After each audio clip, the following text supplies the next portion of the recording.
This is Rubidium for PremiumBeat.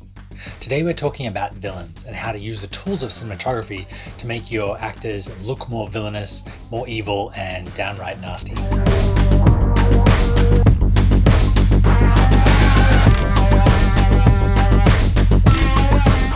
The three techniques we're going to look at today are all associated with famous film villains: Hannibal Lecter, Emperor Palpatine, and Lord Voldemort. Each villain's signature lighting is different, but the common element between all of them is dehumanization. Humans connect with one another by looking at their eyes. If you can't see the person's eyes, it's very hard to understand what their emotions are, what their motivations are, and that makes them scary. This is why a lot of movie villains wear masks, like Jason, like Leatherface. I sort of feel like this is cheating. The trick is to use light and color to make your characters and actors look less human, even when you can see their faces. One way this is done a lot and is sort of perfected by Hannibal Lecter is using skull lighting, using a small overhead source, in this case a 6" by 6" action panel. Directly above makes a small pool of light that shines directly down on the character's head. It hides the eyes and accentuates the cheekbones and really gives a skull-like look. This hides the eyes completely, so it's a good idea to add another light, an eye light, maybe even from below camera, to uplight the eyes and give a sense of what the person is thinking, even if we still get this overall aura of menace. Lucasfilm certainly used skull lighting to make Emperor Palpatine look more threatening. In the latest Star Wars, Rise of Skywalker, they used the lightning technique to make the Emperor appear even more threatening. Quick flashes of lightning trigger a phenomena in our brain called persistence of vision. The recognition of the image actually stays a little bit longer than the light lasts for, because it's only a thousandth of a second. And our brains know not to trust this persistence of vision because it's not information, it's our memory of information.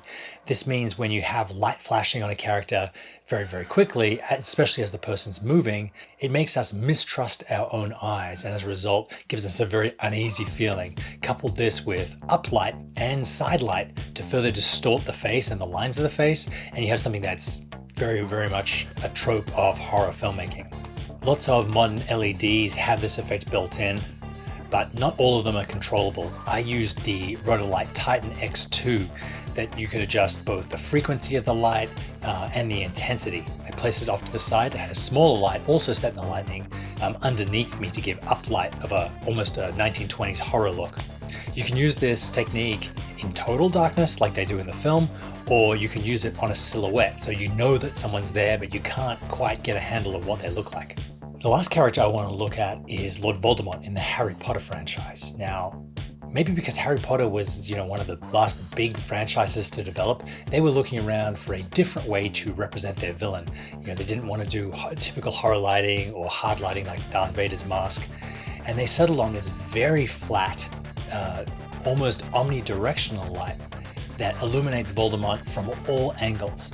Part of his backstory is that he's given up his humanity. This is further accentuated by the fact that he doesn't have a nose. Our brain look at him and try and get a read, try and recognize who he is. We immediately look for distinctive features, but because of the lighting and the green tone and the lack of any real facial features, our brain sort of struggles to understand if this is human or not, and gives us a really unsettling feeling. We know Voldemort is scary, but we can't really place him because we can't really get a handle on what or who he is. To do this, I had two LED lights either side of me, both pointing into the roof to illuminate the roof and turn it into one large soft source. I then went into Resolve and shifted everything to the green-blue spectrum, taking all the color and life out of my skin and making me look like the everyman. That is my look at 3 ways to light your villains, make them seem unsettling to your audience, and increase their visual impact. I encourage you to try these at home and come up with new ways to make your characters look as scary and intimidating as possible. Thanks for watching.